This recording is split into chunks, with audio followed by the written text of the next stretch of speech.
Un saludo cordial para todos. Bienvenidos a nuestra sección del día de hoy con el documento 155. Antes de iniciar, coloquemos esta actividad en presencia de nuestro Padre.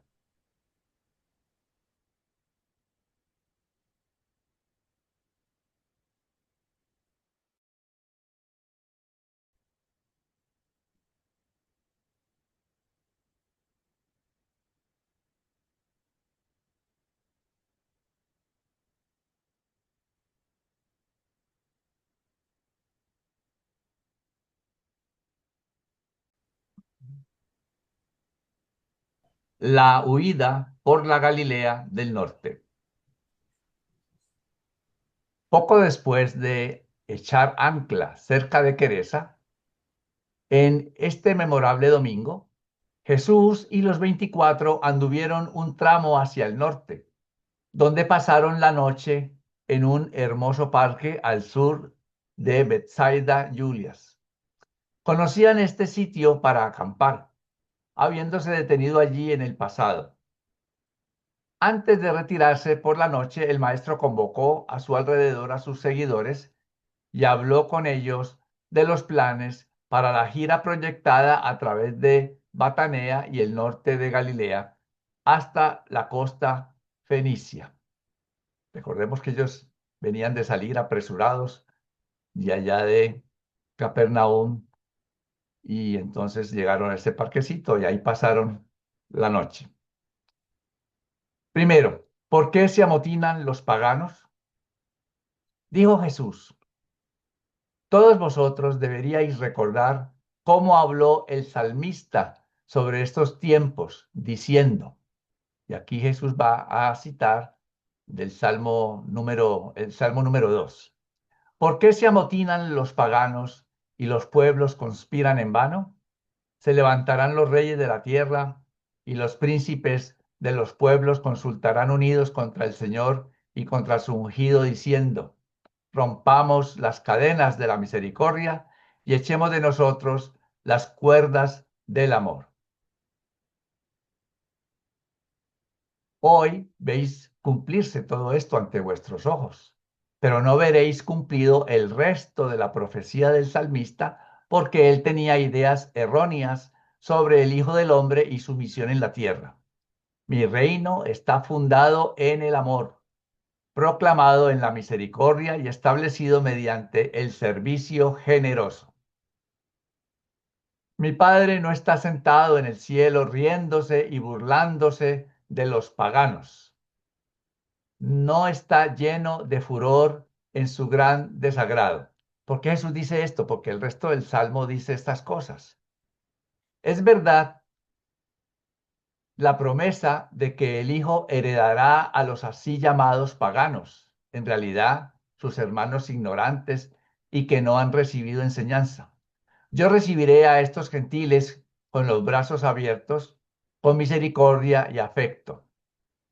Toda esta amante misericordia será mostrada a los así llamados paganos, a pesar de la desafortunada declaración en las Escrituras que anuncia que el Hijo triunfante los quebrantará con vara de hierro y como vasijas de alfarero los desmenuzará. El salmista os exhortó, servid al Señor con temor. Yo os pido que ingreséis a los exaltados privilegios de filiación divina por la fe. Él os ordena que os alegréis con temblor. Yo os pido que os regocijéis con seguridad. Él dice, besad al Hijo para que no se enoje y perezcáis al inflamarse su furor. Pero vosotros habéis vivido conmigo y bien sabéis que el enfado y la ira no forman parte del establecimiento del reino del cielo en el corazón de los hombres. Sin embargo, el salmista vislumbró la verdadera luz cuando al cerrar esta exhortación dijo, benditos sean los que en este Hijo confían. Jesús continuó enseñando a los 24 diciendo, los paganos tienen cierta razón al estar furiosos con nosotros, debido a que su enfoque es limitado y estrecho. Pueden concentrar sus energías con entusiasmo, Su objetivo es cercano y más o menos visible. Por eso luchan con valentía y eficacia para que se logre.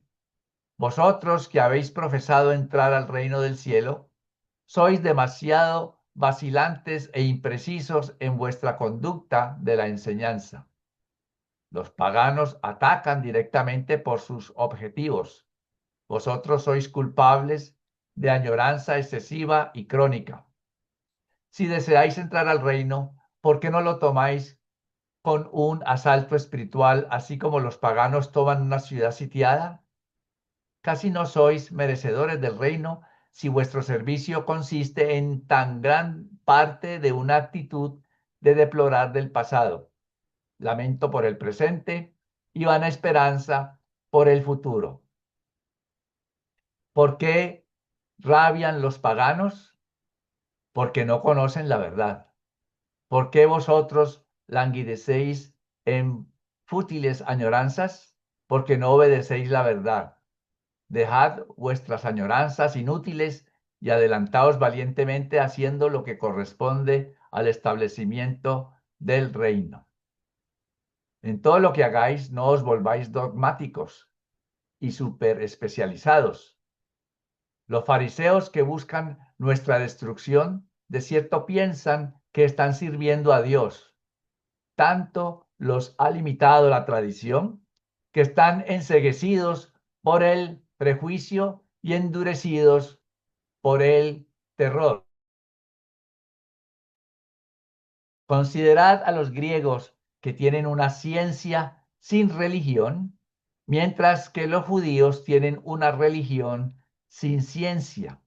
Y cuando los hombres se desorientan de esta manera, aceptando una desintegración estrecha y confusa de la verdad, su única esperanza de salvación es coordinarse en la verdad, convertirse. Dejadme declarar enfáticamente esta verdad eterna. Si vosotros, mediante la coordinación en la verdad, aprendéis a ejemplificar en vuestras vidas esta hermosa totalidad de rectitud, vuestros semejantes os seguirán entonces para ganar lo que habéis así adquirido.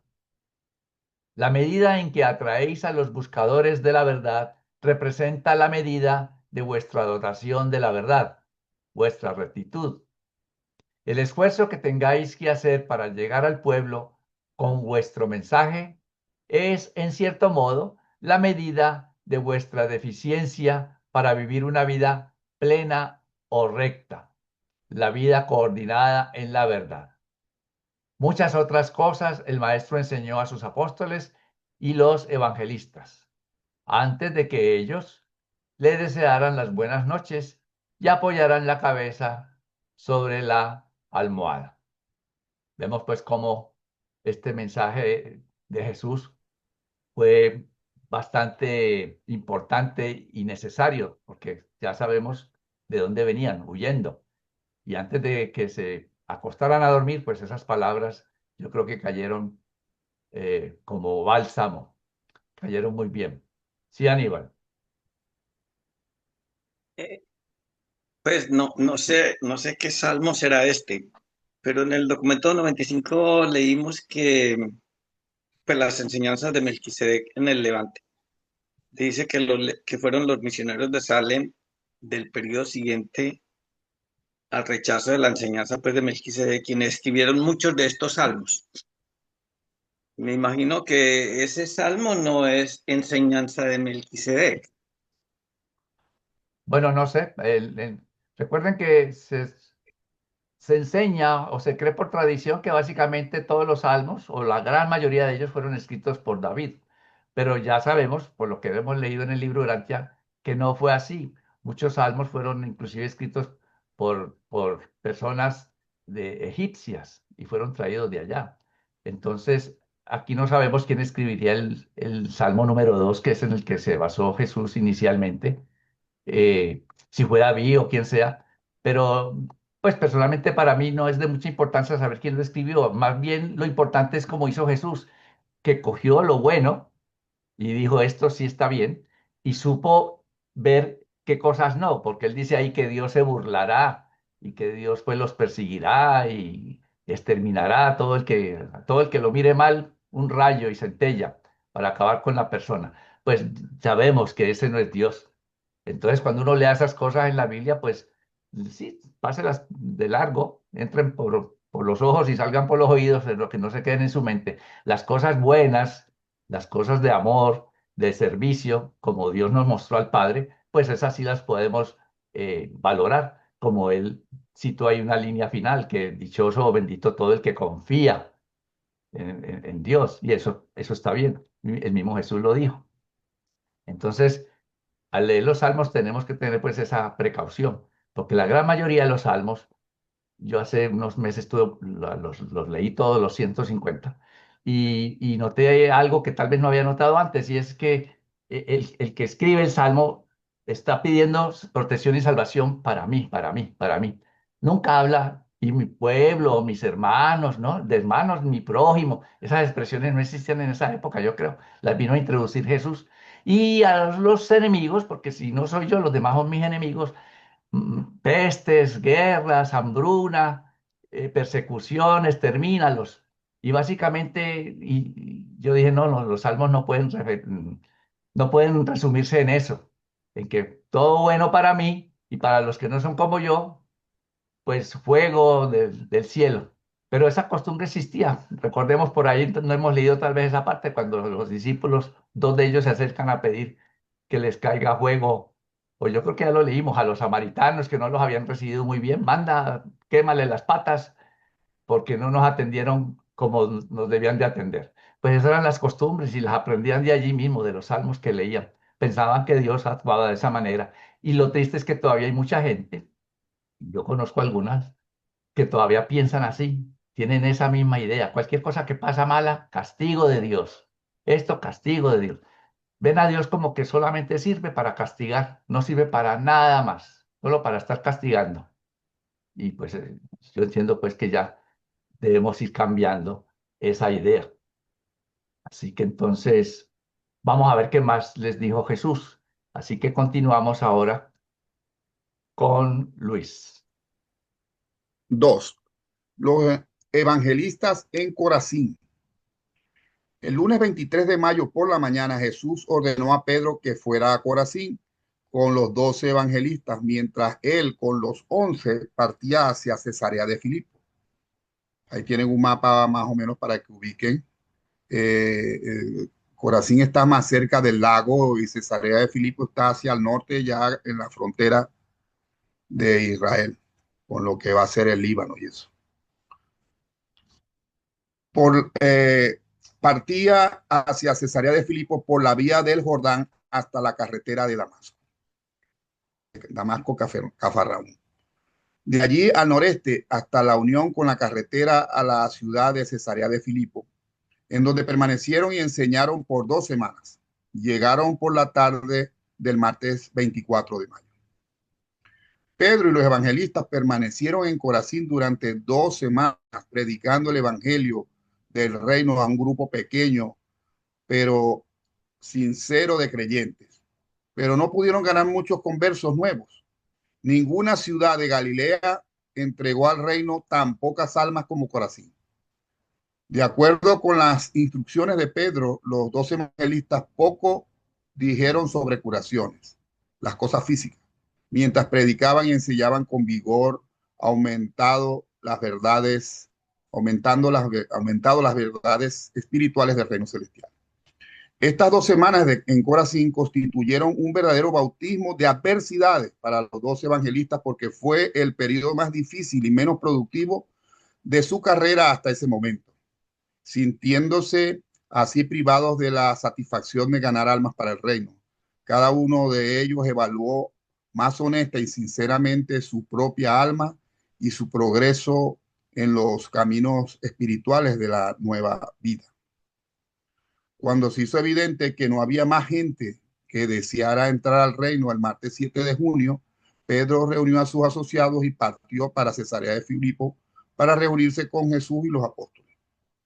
Llegaron alrededor del mediodía del miércoles y pasaron la entera tarde comentando sus experiencias que tuvieron con los no creyentes de Corazín. Durante las discusiones de esta tarde, Jesús hizo otra referencia a la parábola del sembrador y le enseñó mucho sobre el significado del aparente fracaso de las empresas de la vida. Pues en los evangelios también aparece, aquí tienen un mapa, aparece atribuido a Jesús una maldición sobre esta ciudad de Corazín y sobre Bethsaida también, porque no se convirtieron, porque no creyeron la buena noticia.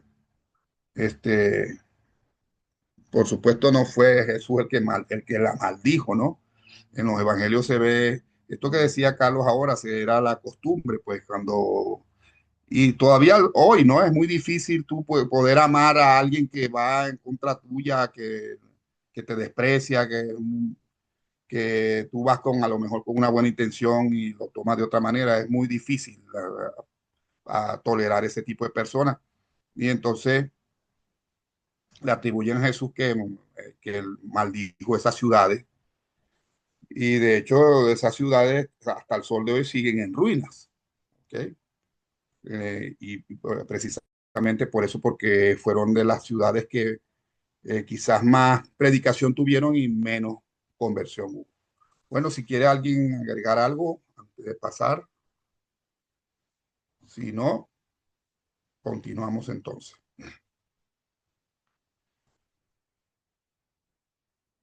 3. En Cesarea de Filipo. Aunque Jesús no hizo ningún trabajo público durante estas 2 semanas de estadía cerca de Cesarea de Filipo, los apóstoles celebraron numerosas reuniones vespertinas tranquilas en la ciudad y muchos de los creyentes concurrieron al campamento para hablar con el maestro. Muy pocos fueron agregados al grupo de creyentes como resultado de esta visita. Jesús habló con los apóstoles cada día y discernieron más claramente que estaba empezando una nueva fase de la tarea de predicación del reino del cielo. Estaba comenzando a comprender que el reino del cielo no es comida y bebida, sino la comprensión de la felicidad espiritual, de la aceptación de la filiación divina. La estadía en Cesarea de Filipo fue una verdadera prueba para los 11 apóstoles. Fueron 2 semanas difíciles para todos ellos. Estaban muy deprimidos y extrañaban la estimulación periódica de la entusiasta personalidad de Pedro. En estos momentos era realmente una gran aventura y una prueba creer en Jesús y seguirlo. Aunque lograron pocos conversos durante esas 2 semanas, muchos aprendieron de las conferencias diarias con el maestro, lo que les fue altamente beneficioso. Los apóstoles aprendieron que los judíos estaban espiritualmente estancados y moribundos porque habían cristalizado la verdad en un credo, que cuando la verdad se formula como una línea divisoria de exclusividad farisaica y engreída, en lugar de servir como signo de guía y progreso espiritual, estas enseñanzas pierden su poder creador y dador de vida. Y en último término se tornan meramente preservativas y fosilizantes. Cada vez aprendieron más de Jesús a considerar a las personalidades humanas en términos de sus posibilidades en el tiempo y en la eternidad.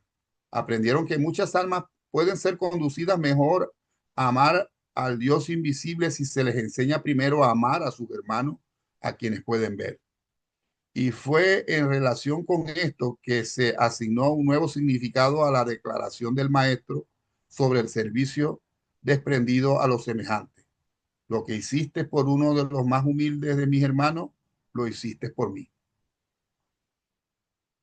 Una de las grandes lecciones de esta estadía en Cesarea tuvo que ver con el origen de las tradiciones religiosas, con el grave peligro de permitir que se les atribuya una importancia sagrada a objetos no sagrados, a ideas comunes, a acontecimientos cotidianos. De una de las conferencias emergieron con la enseñanza de que la verdadera religión era la lealtad plena del hombre a sus convicciones más altas y veraces. Jesús advirtió a sus creyentes que si sus deseos religiosos eran puramente materiales, un mayor conocimiento de la naturaleza los privaría en última instancia de su fe en Dios debido al desplazamiento progresivo del origen supuestamente sobrenatural de las cosas. Pero que si su religión era espiritual, el progreso de la ciencia física no podía jamás alterar su fe en las realidades eternas y en los valores divinos. Aprendieron que cuando la religión es totalmente espiritual en su motivación, hace más valiosa la vida entera, llenándola en altos propósitos, dignificándola con valores trascendentales, inspirándola con motivos elevados y consolando, mientras tanto, al alma humana con una sublime y alentadora esperanza. La verdadera religión tiene el propósito de disminuir el esfuerzo de la existencia, libera la fe y el valor para la vida diaria y el servicio desinteresado. La fe promueve la vitalidad espiritual y los frutos de la rectitud. Jesús enseñó repetidamente a sus apóstoles que ninguna civilización puede sobrevivir por largo tiempo la pérdida de lo mejor de su religión. No se cansó nunca de hablarle, de hacerles observar a los 12 el gran peligro de aceptar símbolos y ceremonias religiosas en lugar de la experiencia religiosa. Su entera vida terrenal fue constantemente dedicada a la misión de derretir las formas congeladas de la religión en las libertades líquidas de la afiliación esclarecida. Fíjense qué actual es esto, porque prácticamente esta iglesia, la iglesia que supuestamente heredó de la religión judía todo su conocimiento y que debían haber dado un paso hacia adelante en la evolución espiritual de la humanidad, no solamente de un pueblo, era de toda la humanidad. Ese era el propósito, si se puede decir, del pueblo judío de Israel.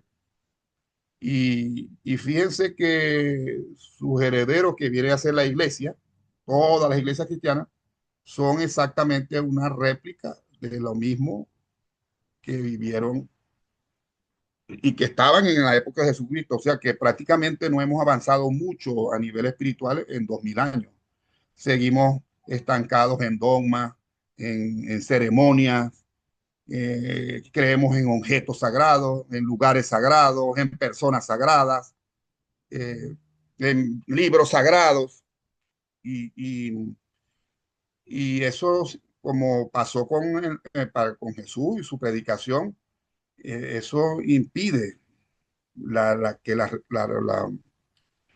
revelación se renueve, se acepte algo nuevo, porque es más, muchos creen que si tú pones algo nuevo, estás en contra. O sea, la Biblia fue hecha para toda la eternidad y tú no puedes mover nada de ahí. Si no está en la Biblia, es falso o es pecado. Y usar esos dichos de hace tantos siglos es como si, no, como si Dios no hubiera hablado más nunca, como si Dios no hubiera actuado más nunca, como si Dios se fue de este planeta. Y todo lo que haya salido nuevo no vale. Seguimos anclados en esas costumbres, en esa forma de ser que heredamos de ese pueblo. No sé si alguien quiere agregar algo a esto que hemos, muy interesante todo esto que habla Jesús. Y realmente esa desolación que tienen los apóstoles es quizás la misma que experimentamos nosotros. Es muy difícil tratar de llegarle a personas que están en una religión, ¿verdad? Que ya, sobre todo en la religión cristiana, no digamos otras religiones como las musulmanas, que eso no entra en balas de ningún tipo, pues. Y que hace la tarea muchísimo más difícil. Y, y por eso los apóstoles se deprimen al no ver resultados. Y yo pienso que por eso es que van a copiar lo mismo. En vez de dar un paso hacia adelante, siguieron con lo que ya sabían, pues. Si no hay más comentarios, entonces le paso la palabra a Flor. Liliana, creo que te está levantando la mano, perdón. Pero no pone el dibujito, está como la mía. Dime, Liliana. No. Buenas noches a todos. Que conozco de personas que creen que la Biblia es, pues yo no tengo nada en contra de la Biblia porque no, pues realmente no la he leído que diga yo o la he estudiado, pero son tan totalmente pegados a la Biblia que he visto casos en que han visto este libro de Urantia como algo demoníaco y lo han hasta quemado. Entonces no aceptan nada más y yo lo único que les digo, pero ¿por qué se imaginan un Dios tan chiquito? Si Él es mejor dicho, es que si ustedes al menos se aventuraran a estudiar ahí también como han estudiado, al contrario, pues más bien se sentirían más felices, pero no, están, sí, como dice usted, hermano, estamos todavía muy lejos. Era eso. Así es, así es. Estamos, o sea, eso impide, realmente impide el progreso, lo estanca, porque dice, están estancados, el pueblo estaba estancado, no quieren ni siquiera algo nuevo, algo mejor, no, con lo que tenemos así está. Ese Dios bravo es el que queremos nosotros, que castigue a mis enemigos y que mate a todo el que no me haga caso. Y nosotros somos el pueblo elegido y somos lo principal. Los de la gente de la iglesia también creen que ellos son el pueblo elegido, el nuevo Israel, que ellos son los únicos que se van a salvar, que todos los que no están en su iglesia se van a condenar. O sea, siguen en las mismas, no buscan la manera de llegar a todo el mundo. Si yo me voy a salvar, imagínate yo estoy en la iglesia y mis hijos no están en la iglesia, no quieren ir para la iglesia. Entonces yo me voy a quedar tranquilo viendo cómo mis hijos se van para el infierno, ¿no? O sea, eso si esa fuera tu creencia, deberías motivarte a tratar de convertir a las más almas que se puedan, pero ciertamente no hay progreso en ese sentido. Bueno, ahora sí, le doy la palabra a Flor. Gracias, Luisito. 4. En el camino a Fenicia. El jueves 9 de junio por la mañana, después de recibir noticias sobre el progreso del reino traída de Bethsaida por los mensajeros de David, este grupo de 25 instructores de la verdad partió de Cesarea de Filipo para comenzar su viaje a la costa de Fenicia. Pasaron rodeando la región pantanosa, camino a Luz, hasta el punto de unión con el camino de Magdala al monte Líbano. De allí al cruce con el camino que conducía a Sidón, llegando ahí el viernes por la tarde. Al pausar para almorzar bajo la sombra de unas rocas inclinadas cerca de Luz, Jesús hizo uno de los más notables discursos que sus apóstoles jamás le habían escuchado a lo largo de todos sus años de asociación con él. Acababan de sentarse para partir el pan cuando Simón Pedro le preguntó a Jesús: Maestro, puesto que el Padre del cielo lo sabe todo y puesto que su Espíritu es nuestro apoyo en el establecimiento del reino del cielo en la tierra, ¿por qué huimos de las amenazas de nuestros enemigos? ¿Por qué nos negamos a enfrentarnos con los enemigos de la verdad? Pero antes de que Jesús hubiera comenzado a contestar la pregunta de Pedro, Tomás interrumpió diciendo: Maestro, realmente quisiera saber qué hay de erróneo en la religión de nuestros enemigos en Jerusalén. ¿Cuál es la real diferencia entre su religión y la nuestra? ¿Por qué tenemos tantas creencias diversas si todos nosotros profesamos servir al mismo Dios? Cuando Tomás hubo terminado, Jesús dijo: Aunque no deseo ignorar la pregunta de Pedro, porque bien sé cuán difícil sería interpretar mal mis razones para evitar un encuentro abierto con los potentados de los judíos en este preciso momento, será más útil para todos vosotros que yo elija más bien responder a la pregunta de Tomás. Y eso es, pues, lo que haré cuando hayáis terminado vuestro almuerzo.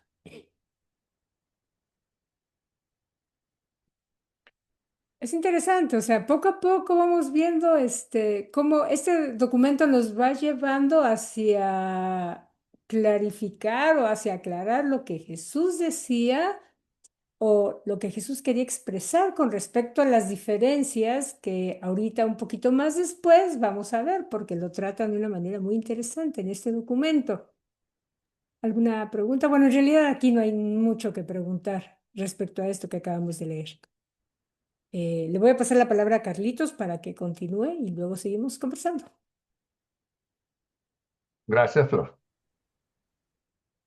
5. El discurso sobre la verdadera religión. Este memorable discurso sobre la religión, resumido y expresado en fraseología moderna, dio expresión a las siguientes verdades. Aunque las religiones del mundo tienen un doble origen, natural y revelado, en cualquier momento y en cualquier pueblo se encuentran tres formas distintas de devoción religiosa. Y estas tres manifestaciones del impulso religioso son, primero, la religión primitiva, el impulso seminatural e instintivo de temer las energías misteriosas y adorar las fuerzas superiores, principalmente una religión de la naturaleza física, la religión del miedo. Segundo, la religión de la civilización, los conceptos y prácticas religiosos en avance de las razas en vías de civilización, la religión de la mente, la teología intelectual de la autoridad de una tradición religiosa establecida. Tercero, la verdadera religión, la religión de la revelación de los valores sobrenaturales, una visión parcial de las realidades eternas, una diminuta visión de la bondad y belleza del carácter infinito del Padre en el cielo, la religión del espíritu tal como es demostrada en la experiencia humana. O sea que van como en progreso. Comenzamos por la más primitiva, la religión del miedo, y después llegamos a la tercera, la verdadera religión. Sin embargo, aquí yo subrayé estas partecitas porque dice una visión parcial de las realidades eternas. No lo sabemos todo todavía. Tenemos una visión parcial. Y nos dice que tenemos una diminuta visión de la bondad y belleza del carácter infinito del Padre en el cielo. O sea que lo que se nos ha revelado hasta ahora es bien poco. El maestro se negó a menospreciar la religión de los sentidos físicos y los temores supersticiosos del hombre natural, aunque deploró el hecho de que persistiera mucho de esta forma primitiva de adoración en las formas religiosas de las razas más inteligentes de la humanidad. Y 2000 años después sigue habiendo mucho de eso. Jesús aclaró que la gran diferencia entre la religión de la mente y la religión del espíritu es que mientras la primera es sostenida por la autoridad eclesiástica, la última está completamente basado en la experiencia humana. Y como prácticamente todos venimos de esta religión de la mente, sometidos a una autoridad eclesiástica, pues de allí debemos dar el paso para llegar a la última, que está basada en nuestra experiencia humana, a la religión de la revelación, la tercera. Luego el maestro en su hora de enseñanza aclaró así estas verdades. Hasta que las razas se vuelvan altamente inteligentes y más plenamente civilizadas, persistirán muchas de esas ceremonias infantiles y supersticiosas que son tan características de las prácticas religiosas evolutivas de los pueblos primitivos y atrasados. Y nosotros que pensamos que estamos pues muy avanzados, pues aquí Jesús nos está en cierta forma diciendo que todavía pertenecemos a esas civilizaciones infantiles, supersticiosas y pueblos primitivos y atrasados, porque todavía no hemos llegado a la verdadera religión, y eso solamente dice cuando nos volvamos altamente inteligentes y más plenamente civilizados. Hasta que la raza humana progrese al nivel de un reconocimiento más alto y más general de las realidades de la experiencia espiritual, gran número de hombres y mujeres continuarán mostrando una preferencia personal por esas religiones autoritarias que requieren tan solo consentimiento intelectual. En contraste con la religión del espíritu, que presupone la participación activa de la mente y del alma en la aventura de fe de luchar cuerpo a cuerpo con las realidades rigurosas de la progresiva experiencia humana. La aceptación de las religiones tradicionales autoritarias presenta el camino más fácil para el impulso humano de buscar la satisfacción de los deseos de su naturaleza espiritual. Las religiones establecidas cristalizadas y monolíticas de autoridad, que son prácticamente todas las que conocemos actualmente, permiten un refugio inmediato al que puede acogerse el alma distraída y afligida del hombre, cuando la tormenta el miedo cuando la atormenta el miedo y la aflige la inseguridad. Tal religión requiere que sus devotos, como precio por sus satisfacciones y garantías, solo un consentimiento pasivo y puramente intelectual, ¿no? Nos sometemos a su autoridad y a su guía y a lo que ellos nos digan. Por mucho tiempo vivirán en la tierra esos individuos temerosos, miedosos y titubeantes que preferirán asegurarse de esta manera sus consuelos religiosos, aunque al unirse a las religiones de autoridad comprometan la soberanía de su personalidad, rebajen la dignidad del autorrespeto y abandonen completamente el derecho a participar en la más conmovedora e inspiradora de todas las experiencias humanas posibles. ¿Cuál es esa conmovedora, inspiradora experiencia humana? La búsqueda personal de la verdad, la alegría de enfrentar los peligros del descubrimiento intelectual, la determinación de explorar las realidades de la experiencia religiosa personal, la satisfacción suprema de experimentar el triunfo personal de la comprensión real de la victoria de la fe espiritual sobre las dudas intelectuales, ganada honestamente en la suprema aventura de toda existencia humana, el hombre buscando a Dios por sí mismo y como tal lo encuentra. La religión del espíritu significa esfuerzo, lucha, conflicto, fe, determinación, amor, lealtad y progreso. La religión de la mente, la teología de la autoridad, requiere poco o nada de estos esfuerzos de sus creyentes formales. La tradición es un refugio seguro y un camino fácil para esas almas temerosas e indiferentes que instintivamente evitan las luchas espirituales y las incertidumbres mentales asociadas con esos viajes de osada aventura de la fe a los altos mares de la verdad no explorada, en búsqueda de las orillas más lejanas de las realidades espirituales, como pueden ser descubiertas por la progresiva mente humana y experimentadas por el alma humana en evolución. Jesús continuó diciendo: en Jerusalén, los líderes religiosos han formulado las varias doctrinas de sus instructores tradicionales y de profetas de otros tiempos, dentro de un sistema establecido de creencias intelectuales, la religión de autoridad. Estas religiones atraen principalmente a la mente. Ahora estamos a punto de entrar en un conflicto devastador con ese tipo de religión, puesto que pronto comenzaremos la audaz proclamación de una nueva religión. Una religión que no es religión según el significado de hoy de esta palabra.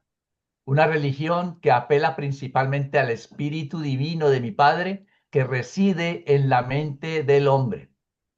Una religión que derivará su autoridad de los frutos de su aceptación, que tan certeramente aparecerán en la experiencia personal de todos los que real y verdaderamente se vuelvan creyentes de las verdades de esta comunión espiritual más elevada. Señalando a cada uno de los 24 y llamándolos por su nombre, Jesús dijo: ahora pues, ¿cuál de vosotros prefiere tomar el camino fácil de la conformidad a una religión establecida y fosilizada, tal como es defendida por los fariseos en Jerusalén, en vez de sufrir las dificultades y persecuciones que acompañarán la misión de proclamar un mejor camino de salvación para los hombres, mientras comprendéis la satisfacción de descubrir por vosotros mismos las bellezas de las realidades de una experiencia viviente y personal en las verdades eternas y grandezas supremas del reino del cielo? ¿Estáis temerosos? ¿Buscáis la comodidad, la facilidad?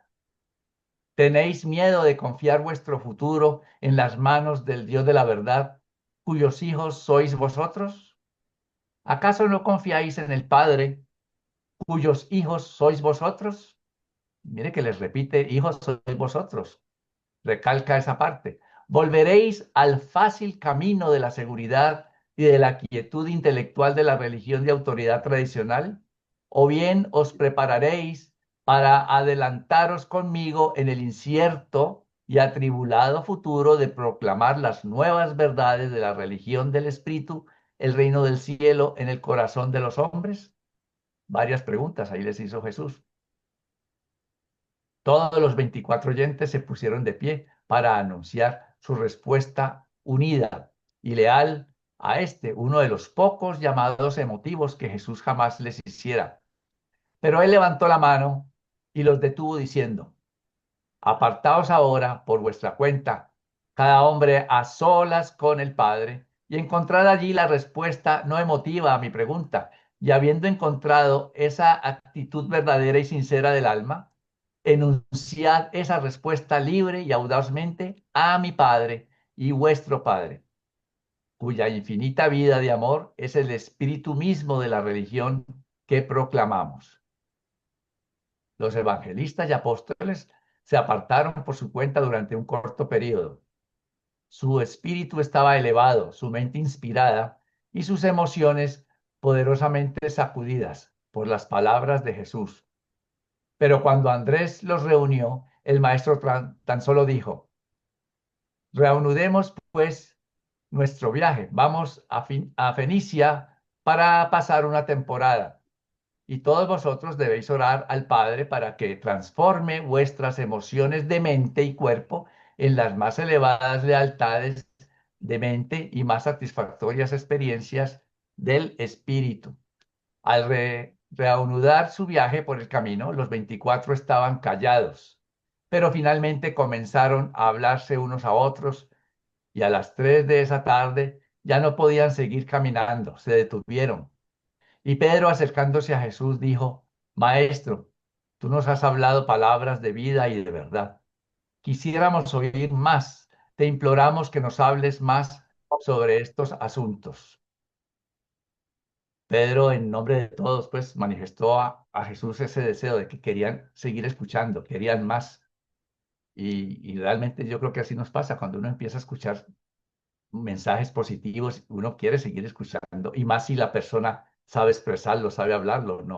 No podemos imaginarnos cómo Jesús les habló, que estar allí, ¿no? Nosotros leemos lo que está escrito allí, pero escuchar diciendo esas cosas y poderlo mirar directamente a su cara, a sus ojos y escucharlo, pues tendría que ser algo tan maravilloso que ellos querían seguir allí, escuchándolo.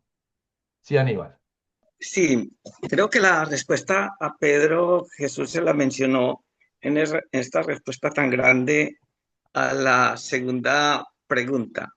Él les mencionó que eh, iba a haber un conflicto muy grande, como un encontrón muy grande, entre la religión establecida y cómoda de los fariseos y la religión eh, de libertad espiritual de la religión personal.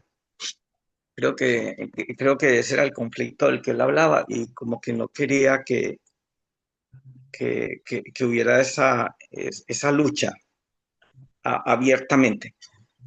Y la parte que mencionaste, Carlos, de que es muy poco lo que nos han revelado, yo estaba pensando acerca de lo que dijiste porque Jesús les enseñaba, creo yo, basado en las preguntas que le hacían a él. Y entonces, en base a las preguntas que le hacían, que salían pues de mentes humanas, él les enseñaba y les avanzaba en la cuarta revelación.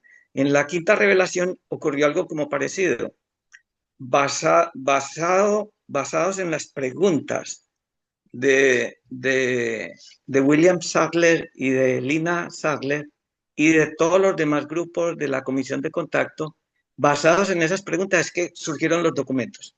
Y con Jesús, él muchas veces, me parece a mí también, que les enseñó cosas que parecieron que eran muy avanzadas, pero que ellos se confundían mucho. Y entonces él tuvo como que cambiar la táctica o la forma de enseñar para que por lo menos agarraran algo. Gracias, Aníbal. Así Gracias. es. Sí. Adelante, Claudio. Muy buenas noches a todos. Saludos. Bueno, frente a esto que decía Aníbal, ¿no? O sea, yo lo que creo es que cada revelación está de acuerdo a la preparación que tiene en ese momento el ser humano. O sea, yo no tengo ninguna duda que Caligastia, y en su mejor momento, antes de la rebelión, tenía un conocimiento muy profundo de lo que era todo lo que sucedía en el universo, por lo menos en el universo local. Sin embargo, les enseñaba lo básico, ¿sí? Lo mismo en el caso de Adán y Eva, lo mismo en el caso de Maquiventa Melquisedec. O sea, un Melquisedec está solamente por debajo de la gran estrella matutina. O sea, es de los primeros, prácticamente de los primeros hijos de Dios y con un conocimiento muy profundo de cantidad de cosas que ni siquiera se nos pueden cruzar por la cabeza a nosotros porque tenemos un cerebro limitado, ¿no? Y sin embargo, o sea, enseñó de acuerdo a lo que podían aceptar o entender los hombres en ese momento. Lo mismo pasó con Jesús. Jesús, o sea, les enseñaba cosas que quizás para nosotros en este momento son un poco más claras, pero ellos seguramente estaban mucho más confundidos. Y con el libro de Urantia no sucede exactamente lo mismo. O sea, con el libro de Urantia hay muchas cosas que se nos hacen muy difíciles de comprender, ¿sí? Pero ya está más avanzado, digamos, lo que es la revelación. ¿Qué es la revelación? Es el decirnos algo que no sabíamos, que no estaba en ningún lado. O sea, yo siempre hago el ejemplo de lo que sería, por ejemplo, transformarse en un médico, ¿no? O sea, un médico puede hacer un estudio por su cuenta de lo que es todo el cuerpo humano, de las medicaciones que puede tener, o puede ir a la universidad y en unos pocos años le es revelado un montón de cosas que es la experiencia de todo el tiempo que lleva la humanidad y entonces puede llegar a ser un médico.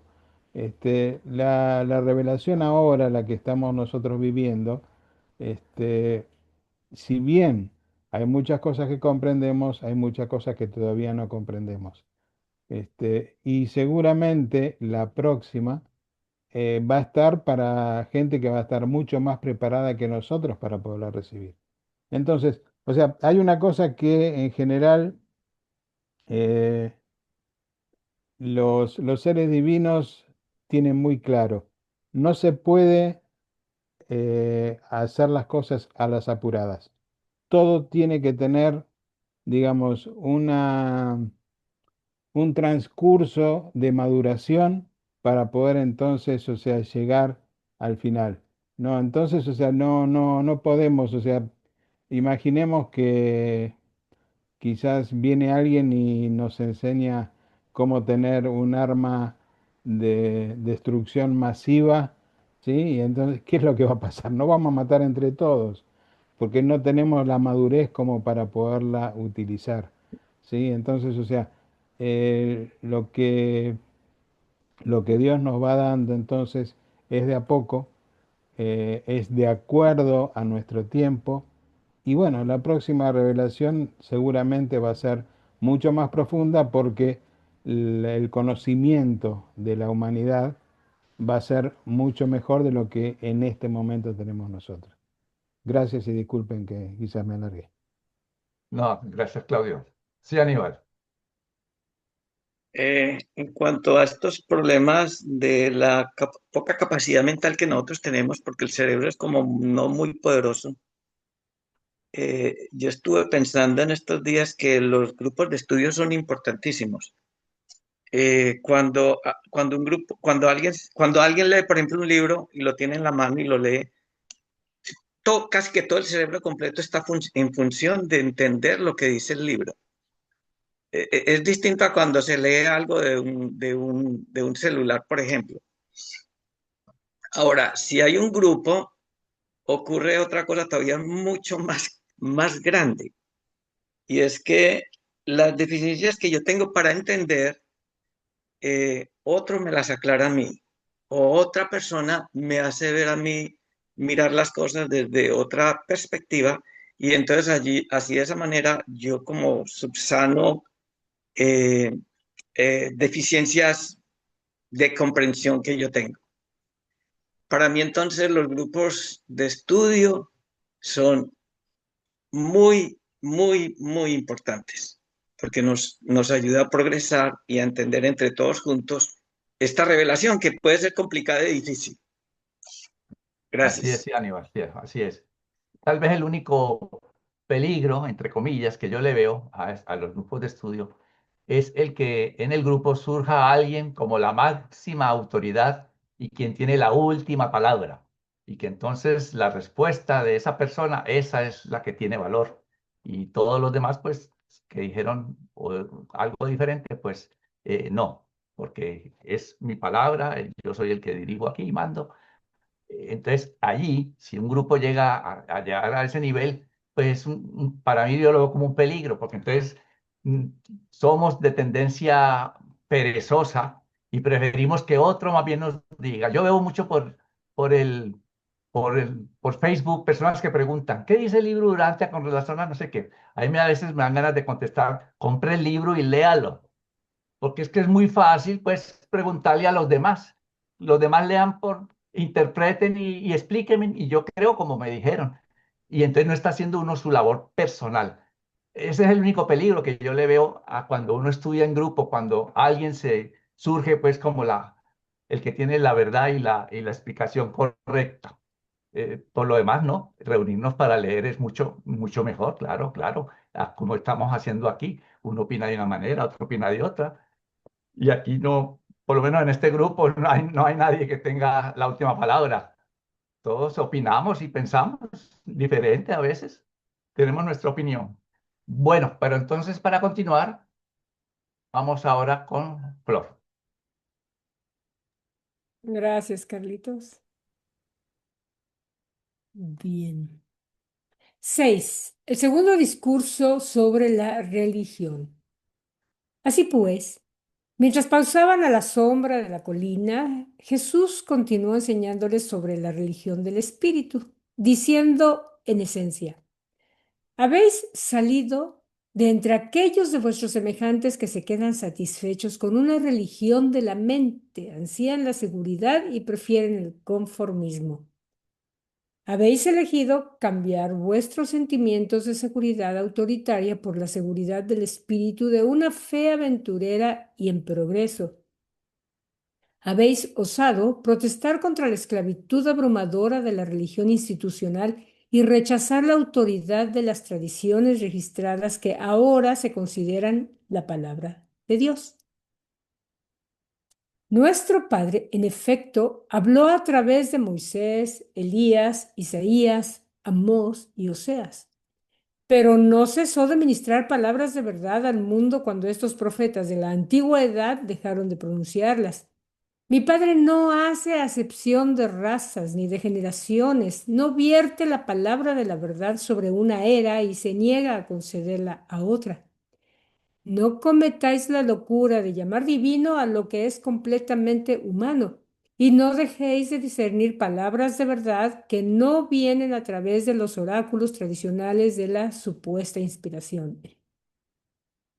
Los he llamado para que renazcáis, para que nazcáis del Espíritu.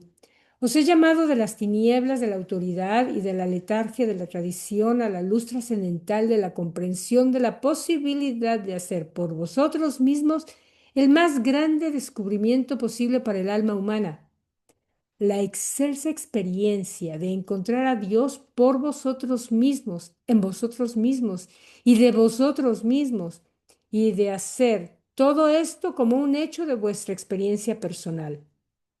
Así, pues podréis pasar de la muerte a la vida, desde la autoridad de la tradición a la experiencia de conocer a Dios. Así pasaréis de las tinieblas a la luz, de la fe racial heredada a una fe personal alcanzada por una experiencia real. Y así progresaréis de una teología de la mente traspasada por vuestros antepasados a una verdadera religión del Espíritu que será construida en vuestras almas como dote eterna. Vuestra religión cambiará de la mera creencia intelectual en la autoridad tradicional a la experiencia real de esa fe viviente que es capaz de alcanzar la realidad de Dios y todo lo que se relaciona con el Espíritu Divino del Padre. La religión de la mente os vincula sin esperanzas al pasado. La religión del Espíritu consiste en la revelación progresiva y os llama constantemente a que alcancéis más altos y santos en ideales espirituales y en realidades eternas. Aunque la religión de autoridad puede impartir un sentimiento inmediato de seguridad establecida, pagáis por esa satisfacción pasajera el precio de la pérdida de vuestra libertad espiritual y religiosa. Mi Padre no requiere de vosotros como precio para entrar al reino del cielo que os forcéis a suscribiros a una creencia en cosas que son espiritualmente repugnantes, profanas y falsas. No se os requiere que vuestro propio sentido de la misericordia, justicia y verdad sea ofendido por la sumisión a un sistema desgastado de formas y ceremonias religiosas. La religión del Espíritu os deja por siempre libres para seguir la verdad, donde quiera os lleve la guía del Espíritu. ¿Quién puede juzgar? Tal vez este Espíritu tenga algo que impartir a esta generación que otras generaciones se han negado a escuchar. Vergüenza deberían tener esos falsos instructores religiosos que arrastran almas hambrientas de vuelta al oscuro y distante pasado y allí las dejan. Así pues, estas desafortunadas personas están destinadas a asustarse de todo nuevo descubrimiento y a desconcentrarse ante toda nueva revelación de la verdad.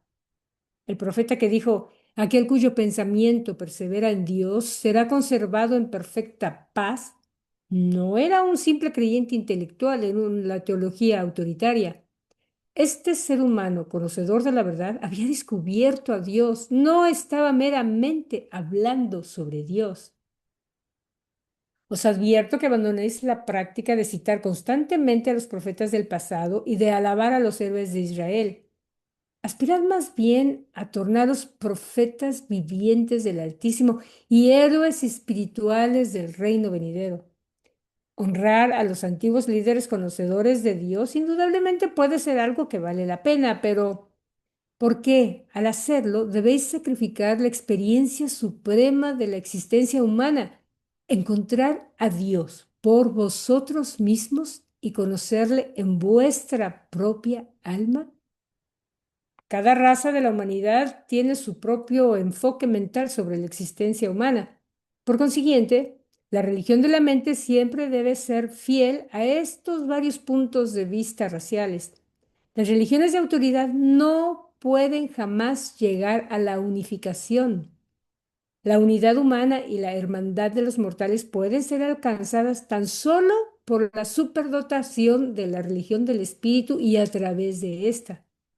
Las mentes raciales pueden diferir, pero la humanidad toda está habitada por el mismo espíritu divino y eterno.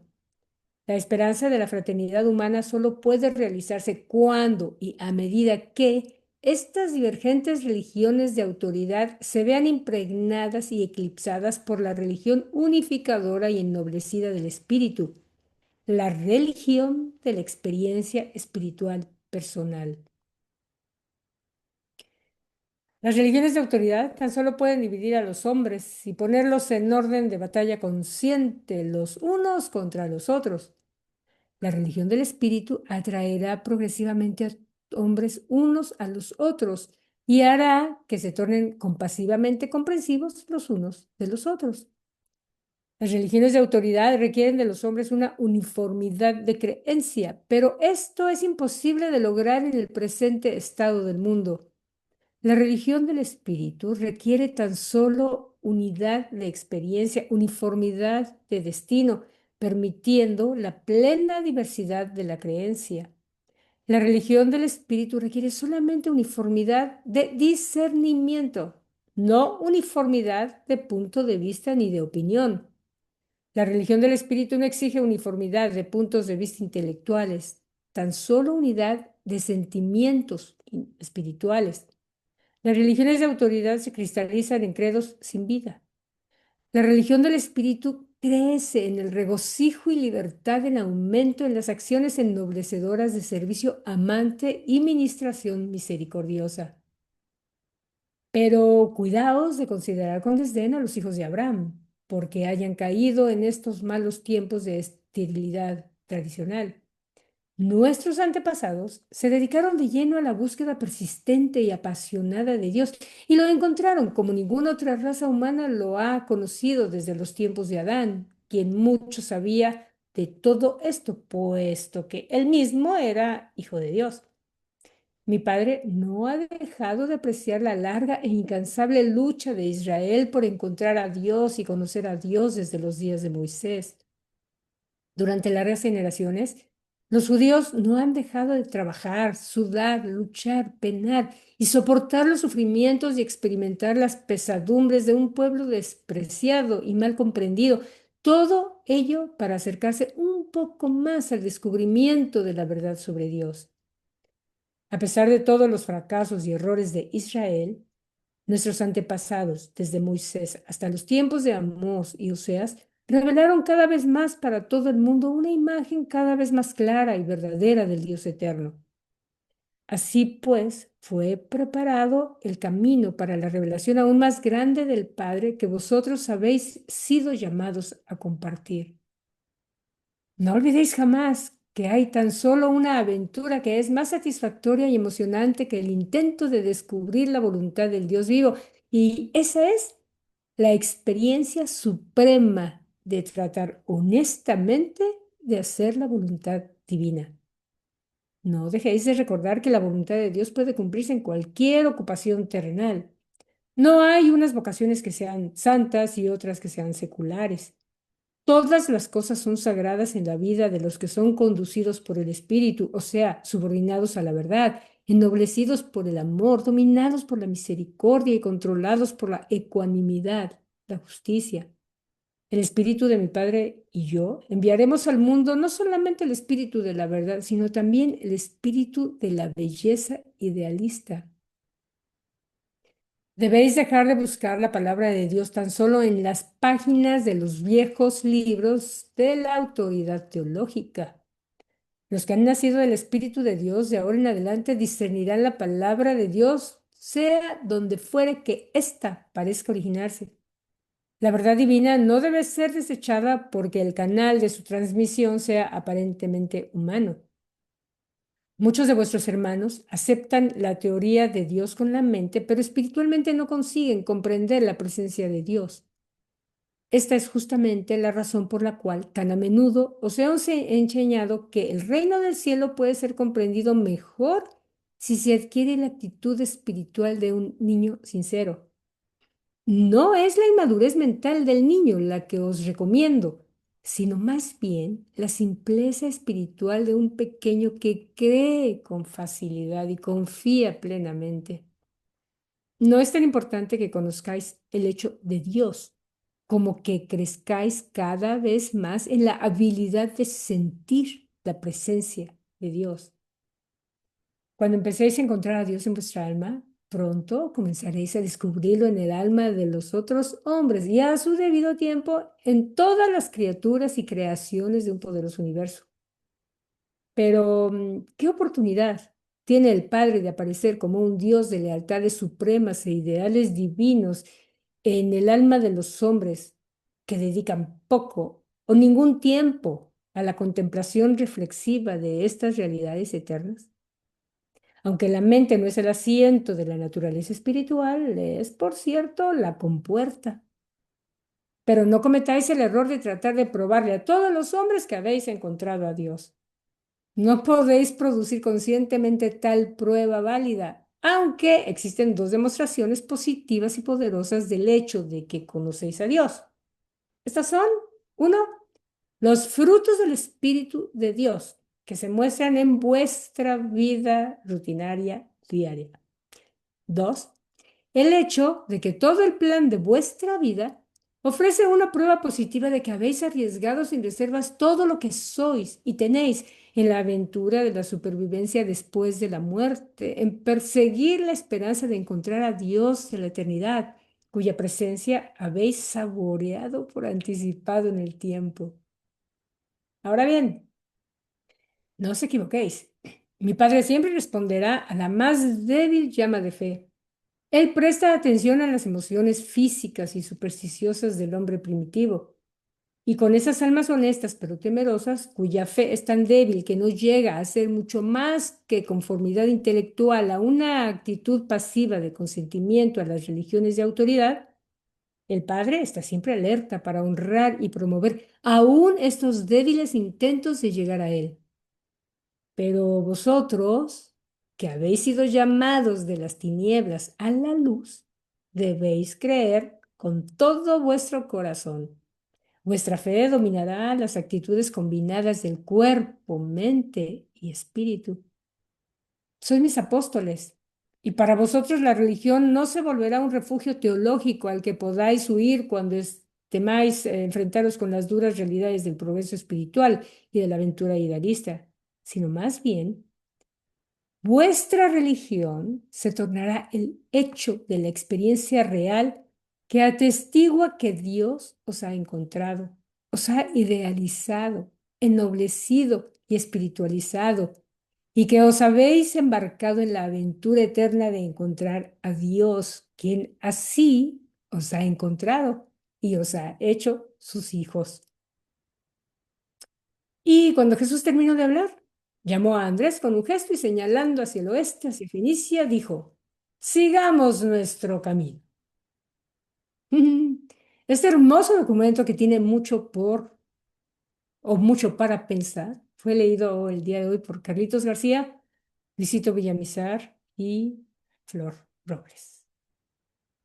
¿No es hermoso este documento? ¿No es hermosísimo? O sea, todo lo que dice, no solamente está diciendo cómo es nuestra religión institucional, pero también le da un valor a lo poco o mucho que se ha hecho parte del proceso para llegar a como estamos hoy en día.